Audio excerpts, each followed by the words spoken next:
আসসালামু আলাইকুম রহমতুল্লাহি অবরকাতুহু। সম্মানিত দর্শক, দিন যত যাচ্ছে আওয়ামী লীগের মিছিল বাড়ছে, ঘন ঘন মিছিল ঢাকার স্পর্শকাতর জায়গাগুলোতে, মানে শেরাটনের সামনে, সাবেক শেরাটন এবং বর্তমান ইন্টারকন্টিনেন্টাল, একেবারে যমুনার লাগোয়া ১০-১২ জন পোলাপান গভীর রাতে বা দিনে হঠাৎ করে একটা দৌড় দিয়ে মিছিল করে স্লোগান দিয়ে ছবি তুলে দিল। আশেপাশের লোকজন টেরও পেল না। ১৫-২০ জন মানুষ চারদিকে ঘুরে পড়লো। কেউ রমনা পার্কে ঢুকলো, কেউ হয়তো পাশের গলিতে ঢুকলো এবং কাজ সেরে তারা চলে গেল। এরপর এনসিপির অফিসের সামনে, সংসদ ভবনের সামনে, মোহাম্মদপুরে, মানে এত ফ্রিকুয়েন্ট ঘন ঘন বিএনপির মিছিল হচ্ছে, না মানে আওয়ামী লীগের মিছিল হচ্ছে, এবং এটা পুলিশের নাকের ডগায়। পুলিশ যে অ্যাকশনে যাবে, সেই অ্যাকশন যাওয়ার সময়টা তারা পাচ্ছে না, ঝটিক আক্রমণের মানে ভয়। এর কারণ হলো যে পুলিশ নর্মালি তাদের হাতে যে অস্ত্র থাকে, আবার সে অস্ত্র প্রয়োগ করা নিয়ে, তারপর শেষে কমান্ড নিয়ে অনেক সময় ঝামেলা থাকে। তো দেখা গেল যে সন্ত্রাসী চাঁদাবাজরা এখন এমন অবস্থা হয়ে গেছে যে তারা 999-এ টেলিফোন করে পুলিশ নিয়ে তারপরে পুলিশের উপর আক্রমণ চালাচ্ছে, চাপাতে দিয়ে, আগ্নেয়াস্ত্র দিয়ে, এবং এটা এখন পুলিশের মধ্যে রীতিমতো আতঙ্ক তৈরি করেছে। এবং একই ঘটনা যদি নিষিদ্ধ ঘোষিত ছাত্রলীগ এবং যারা মিছিল করছে তারা এই কাজগুলো করে, এটা পুলিশ কিভাবে সামাল দেবে? এগুলো একটা। ২ নম্বর হলো যে এরা যে আওয়ামী লীগের লোক, এটাও তো নাও হতে পারে। দেখা গেল যে আওয়ামী লীগের নাম ব্যবহার করে, ছাত্রলীগের নাম ব্যবহার করে কোনো গুপ্ত সংগঠন তাদের প্রতিপক্ষকে ভয় দেখানোর জন্য, সরকারকে নাস্তানাবুদ করার জন্য এই কাজ করা হতে পারে। এর কারণ হলো এখন যে সার্বিক পরিস্থিতি, বাংলাদেশে আওয়ামী লীগের কোনো নেতা নেই, কোনো কর্মী নেই, সব পলাতক। আমি নিজে কয়েকজনের সাথে কথা বলেছি এবং তাদেরকে বলেছি যে তোমরা একটু সাহস কি আছে তোমাদের? তারা অনেকে জিজ্ঞেস করে যে রনি ভাই আমাদের ভবিষ্যৎ কি? তাই বললাম যে তোমাদের ভবিষ্যৎ তোমার কাছে। তোমার কি সাহস আছে যে আমি ছাত্রলীগ করতাম বা আমি আওয়ামী লীগ করতাম এই কথা বলে একটু ৩২ নম্বর গিয়ে দাঁড়াতে, রাজপথে কোনো পুলিশ কর্মকর্তার সঙ্গে হ্যান্ডশেক করতে, যে ভাই আমি একসময় আওয়ামী লীগের ওইরকম উপজেলা কমিটির অমুক ছিলাম, এই কথা বলার সাহস আছে? বলে যে না, নেই। তা বললাম যে ধরো আরও যারা সিনিয়র আছেন তাদেরকে বলি যে ধরো বা ধরেন শেখ হাসিনা আপনাকে ডিক্লেয়ার করে দিল যে এখন থেকে বাংলাদেশে অমুকে আমার প্রতিনিধি, মুখপাত্র, অমুকে আমার সাধারণ সম্পাদক, আপনার অবস্থা কি হবে? মানে আতঙ্কে তাদের গলা শুকিয়ে গেল। মানে তারা কিছু নির্বাক, যদি তাদের বক্তব্য দেওয়ার সুযোগ থাকতো তারা বলতো যে গলায় দড়ি দিয়ে মরতাম। তো সেই যদি অবস্থা হয়, তাহলে এখন এই সময়টিতে এত ঘন ঘন যে আওয়ামী লীগের মিছিল, এটা আমি মিলাতে পারছি না।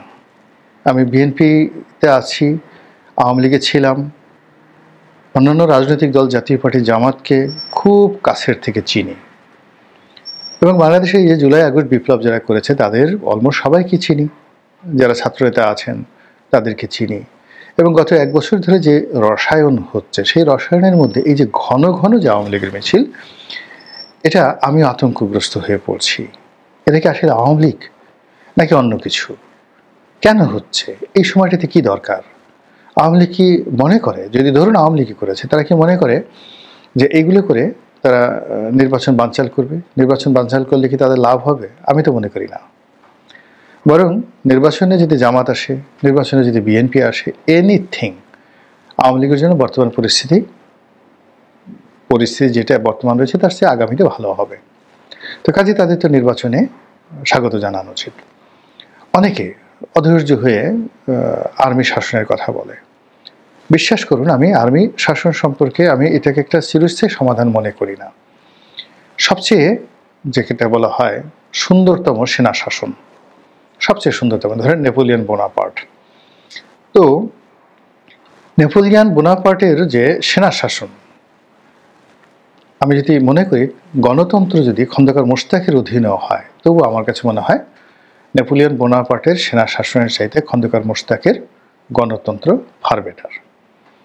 অ্যাটলিস্ট হলো কি, মানুষ অভাব সহ্য করতে পারে, কষ্ট সহ্য করতে পারে, কিন্তু পেটের ক্ষুধা সহ্য করতে পারে, কিন্তু মুখ যদি বন্ধ করে দেয়া হয়, তখন মানুষ অস্থির হয়ে পড়ে, পাগল হয়ে পড়ে।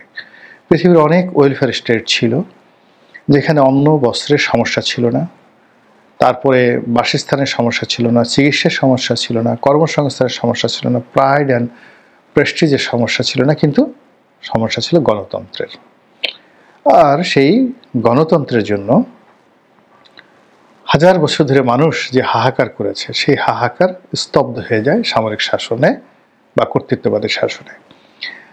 আপনি চিন্তা করুন যে রোমান সাম্রাজ্যে জুলিয়াস সিজার মানে এমন একটা ইতিহাস, মহাকালে একে অতিক্রম করার মতো কোনো মহানায়ক তৈরি হবে না। আলেকজান্ডারের সাথে তার একটা ডিফারেন্স ছিল, তিনি এরকম একটা ডাইনেস্টি তৈরি করেছিলেন যারা পৃথিবীকে 800 বছর হোল পৃথিবী রোমান এম্পায়ার শাসন করেছে, যে জুলিয়াস সিজার। এবং তাকে যখন তার বন্ধু মেরে ফেললো, অপরাধ ছিল কি, তিনি নিজেকে ডিক্টেটর হিসেবে ঘোষণা করলেন, সম্রাট হিসেবে ঘোষণা করলেন এই অপরাধে। কিন্তু তার জনপ্রিয়তা এত বেশি ছিল যে তার মৃত্যুর পর সিভিল ওয়ার শুরু হয়ে গেল। তো যেটা বলছিলাম যে তিনি মার্কিন রোমান সিনেটকে যে সম্মান দিয়েছিলেন, তার বন্ধু যারা ছিল তার ঘনিষ্ঠ, সেটা ব্রুটাস, ক্রেশাস, মার্ক অ্যান্টোনিও, পম্পেই, সারা পৃথিবীতে যে মহাকালে অমরত্ব লাভ করেছেন মূলত জুলিয়াস সিজারের জন্য। কিন্তু সেই সিজার যখন গণতন্ত্রকে হরণ করেছেন, সেটা রোমানরা সহ্য করতে পারেনি, তাকে মেরে ফেলেছে। এই হলো গণতন্ত্রের বিউটি। আর একনায়কতন্ত্রের যাকে বলা হয় কোপানল। আপনারা অবাক হয়ে যাবেন যে মুসোলিনি, ইটালির যিনি ফ্যাসিজমের জনক, অত্যন্ত জনপ্রিয়, অত্যন্ত সাহসী একজন সাংবাদিক ছিলেন এবং সংবাদপত্রকে ব্যবহার করে, সাংবাদিকতা করে তিনি সেখানকার একনায়ক হয়েছিলেন। একইভাবে হিটলার, অসাধারণ বাগ্মী, অসাধারণ দেশপ্রেমিক, অসাধারণ জাতীয়তাবাদী, অসাধারণ সাহসী, এমন কোনো গুণাবলী নেই যে তার নেই। তিনি গান শুনতেন বিটোভেনের। জার্মানির যত সাহিত্যিক, কবি, তাদের সঙ্গে তার বন্ধুত্ব ছিল, কিন্তু যেই মুহূর্তে তিনি একনায়ক হয়ে গিয়েছেন, সঙ্গে সঙ্গে তার সমস্ত গুণাবলী শেষ হয়ে গেছে।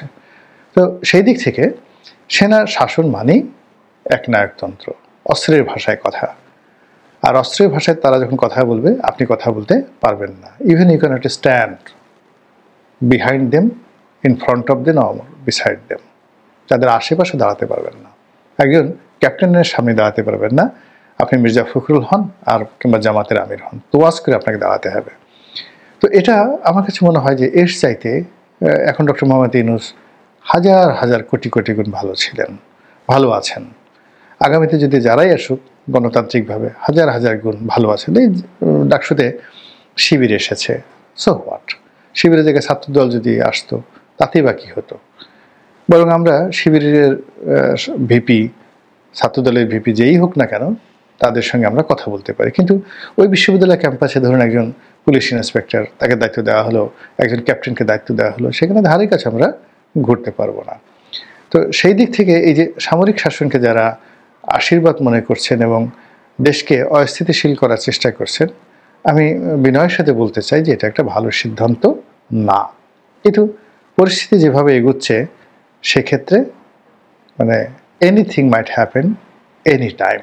যেটা বলছিলাম যে আওয়ামী লীগের যে ঘন ঘন মিছিল কিংবা আওয়ামী লীগের যে ঘন ঘন ঝটিকা মিছিল, এটা সর্বমহলে আতঙ্ক তৈরি করছে, ত্রিমাত্রিক আতঙ্ক। প্রথম আতঙ্ক হলো যে একটা সময় আওয়ামী লীগ মিছিল করতে নামলেই বিএনপি, এনসিপি, জামাত সবাই ঝাঁপিয়ে পড়ত। এখন কেউ ঝাঁপিয়ে পড়ছেন না, জামাতও পড়ছে না, বিএনপিও পড়ছে না, আর এনসিপি তো প্রশ্নই আসে না, এনসিপির সেই সক্ষমতাও নেই। তো পুরো ফাঁকা মাঠে আওয়ামী লীগ যেভাবে গোল দিয়ে যাচ্ছে, এটার নেক্সট টার্গেট কি হতে পারে? আওয়ামী লীগের রাজনীতিতে পুনর্বাসিত হবে, নাকি দিল্লির মদদে আবার ফিরে আসবে? আবার ফিরে এসে কি তারা বাংলাদেশের স্বাধীনতা, সার্বভৌমত্ব রাখবে, গণতন্ত্র রাখবে, স্বতন্ত্র স্বাধীনতা তারা কি রাখবে? কিংবা ভারতের করদ রাজ্য সিকিমে পরিণত হবে? এই কথাগুলো আওয়ামী লীগকে নিয়ে ভয় হচ্ছে। আওয়ামী লীগের নিয়ে আরও ভয়, তারা যদি ফিরে আসে, ইতিহাসের জঘন্যতম একটা যাকে বলে প্রতিহিংসা তারা চরিতার্থ করবে, এবং এটা শেখ হাসিনা নিজের চেষ্টা করলে ফেরাতে পারবেন না। এইবার আওয়ামী লীগের নেতাকর্মীদের মনোজগতে যে প্রতিহিংসা জাগ্রত হয়েছে, যে হতাশা, এবং তারা আর্থিকভাবে যেভাবে ক্ষতিগ্রস্ত হয়েছে, এই ক্ষতি পুষিয়ে নেওয়ার জন্য যত রক্ত দরকার, যত মুন্ডু দরকার, যত আগুন দরকার, যত অঙ্গার দরকার, কয়লা দরকার, সব কিছু তারা করবে, কোনো সন্দেহ নেই। টকবগিয়ে ফুটছে। ইতিমধ্যে আওয়ামী লীগের বেশ কিছু অডিও ভাইরাল হয়েছে। এর মধ্যে নজরুল ইসলাম বাবু, তারও একটা অডিও ভাইরাল হয়েছে, এবং সেখানে আওয়ামী লীগের যে পরিকল্পনা, তারা রক্ত দেখতে চাচ্ছে, তারা সংঘাত চাচ্ছে, সংঘর্ষ চাচ্ছে, টেকনাফ থেকে তেঁতুলিয়া পর্যন্ত তারা যেভাবে একই সঙ্গে সব কাজ তারা করতে চাচ্ছে, বলেন তো এগুলো শুনলে আতঙ্কগ্রস্ত না হয়ে কি পারা যায়? এমনিতেই বলেন তো, আপনাদের কয়জনের ব্যবসা বাণিজ্য ভালো আছে? আপনারা কয়জন শান্তিতে ঘুমাতে পারছেন? যারা চাকরি বাকরি করছেন, যারা ব্যবসা বাণিজ্য করছেন, যারা রাজনীতি করছেন, কিংবা যারা লেখাপড়া করছেন, ছাত্র, আপনাদের কারো মনে কি শান্তি আছে বলেন? হতাশা কি আপনাদেরকে গ্রাস করেনি? মধ্যবিত্ত পরিবারের সন্তানরা যারা দেশের বাইরে আছেন, প্রতি মাসে পরিবারকে টাকা পাঠাতে হয়। আজ থেকে 2 বছর আগে, 3 বছর আগে যেসব সন্তানরা বিদেশে গেছেন, তখন হয়তো অনেকে পরিবারের সঙ্গতি ছিল, এখন নেই। প্রতিটি পরিবারের মধ্যে যে হতাশা ছড়িয়ে পড়েছে, তার মধ্যে যদি আবার রাত, এক একটি রাত ভয়ঙ্কর হয়ে ওঠে, মানুষকে ঘুমাতে দেয় না, মানুষের মনোজগতে যদি যন্ত্রণা তৈরি করে, এবং সেই যন্ত্রণা যদি আবার সেই আওয়ামী লীগ, যে আওয়ামী লীগের জন্য 15 বছর এই অবস্থা হয়ে গেছে, 15 বছর এটা ভয়ের রাজত্ব কাজ করছে, সেই আওয়ামী লীগের মিছিল হচ্ছে, তারা হুমকি দিচ্ছে, এবং পুলিশের নাকের ডগায়, বিএনপির নাকের ডগায়, বলেন তো ভয় না লেগে পারা যায়? আবার যদি এটা আওয়ামী লীগ না করে অন্য কোনো গুপ্ত সংগঠন বা অন্য কোনো প্রক্সি সংগঠন তারা করে থাকে প্রতিপক্ষকে, যাকে বলা হয় ভয় দেখানোর জন্য, এটা তো আরও ডেঞ্জারাস। আপনি সবসময় দেখবেন প্রকাশ্য শত্রুর চাইতে মোনাফেক আরও বেশি ভয়ানক হয়ে থাকে। তো বাংলাদেশের রাজনীতিতে এখন মোনাফিকের রাজনীতিটা রীতিমতো একটা প্রাতিষ্ঠানিক রূপ পেয়েছে, এবং এরা ঠিক অ্যাসাসিনেশন গ্রুপ বলা হয়, বা হ্যাসাসিনেশন গ্রুপ বলা হয় এদেরকে, যারা প্রায় 300 বছর ধরে সারা পৃথিবীর যে রাজদরবারগুলোতে ভয়ের আতঙ্ক তৈরি করে ফেলেছিল। ইউরোপ থেকে মধ্যপ্রাচ্য, মধ্যপ্রাচ্য থেকে ইরান, ইরান থেকে ভারতবর্ষ। এই যে এদের যে একটা আত্মঘাতী গ্রুপ ছিল, তো সে ইরানের একটা পাহাড়ে তারা যে কোনো দেশের রাষ্ট্রপ্রধানকে যদি একটা চিঠি পাঠাতো যে এত টাকা দিয়ে দাও এবং না হলে তোমাকে মেরে ফেলবো, ওই জমানাতে 200 বছর ধরে এরকম মানে তাদেরকে ভয় পায়নি এমন কোনো রাষ্ট্রশক্তি ছিল না। হালাকু খান, সব মুসলিমরা চেষ্টা করেছে, গাজী সালাউদ্দিন চেষ্টা করেছে, পারেননি। হালাকু খান এদেরকে ধ্বংস করেছিলেন। জমিন আমরা বলি না যে অনেক সময় অনেক ঘটনা ঘটে, তো হালাকু খান আল্লাহর চাবুক হয়ে পৃথিবীতে এসেছিলেন, বাগদাদ দখল করেছেন, 10 লাখ লোক মেরে ফেলেছিলেন। তার সাথে সাথে এরকম যে অ্যাসাসিনেশন গ্রুপ যারা ছিল, এই উগ্রবাদী, তাদেরকেও তিনি ধ্বংস করেছিলেন। এখন আমাদের মধ্যেও এরকম মানে অদৃশ্য সন্ত্রাস, অদৃশ্য মুনাফেক, এগুলো তৈরি হয়ে গেছে, যার জন্য আওয়ামী লীগের মিছিল দেখে ভয় হচ্ছে।